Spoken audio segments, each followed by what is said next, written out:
রাগ করেই বাড়ি থেকে বের হয়ে পড়লাম। এতটাই রেগেছিলাম যে বাবার জুতো পরেই বেরিয়ে পড়েছি। বাইকে যদি কিনে দিতে না পারবে তাহলে ছেলেকে ইঞ্জিনিয়ার বানানোর শখ কেন?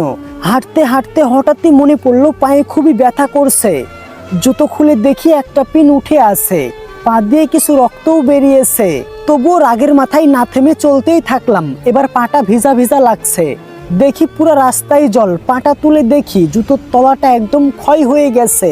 বাস স্ট্যান্ডে এসে শুনলাম 1 ঘন্টা পরে বাস আসবে, সেখানেই বসে রইলাম। হঠাৎ বাবার মানিব্যাগের কথা মনে পড়লো, যেটা বাসা থেকে বের হওয়ার সময় নিয়ে এসেছিলাম। বাবা এটাতে কাউকে হাত দিতে দেয় না, মাকেও না। এবার দেখি কত টাকা সাইড করেছে। মানিব্যাগ খুলতেই দেখি 3টা কাগজের টুকরো। প্রথমটাই লেখা ল্যাপটপের জন্য 40,000 টাকার লোন, কিন্তু আমার তো ল্যাপটপ আছে, পুরনো বটে। দ্বিতীয়টাই লেখা ডাক্তারের প্রেসক্রিপশন, লেখা আছে নতুন জুতো ব্যবহার করবেন। নতুন জুতো?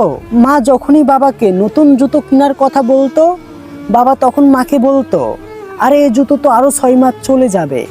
তাড়াতাড়ি করে তৃতীয় কাগজটি খুললাম, সেখানে লেখা আছে পুরনো স্কুটারের বদলে নতুন বাইক নিন। লেখা শোরুমের কাগজ, বাবার স্কুটার। বুঝতে পেরেই দৌড়াতে লাগলাম। এখন আর জুতোটাই পায়ে লাগছে না। বাড়ি ফিরে দেখি বাবা নেই, জানি কোথায়। সেখান থেকে এক দূরে চলে গেলাম মোটরসাইকেলের শোরুমে। দেখি বাবা সেখানে গিয়ে দাঁড়িয়ে আছে।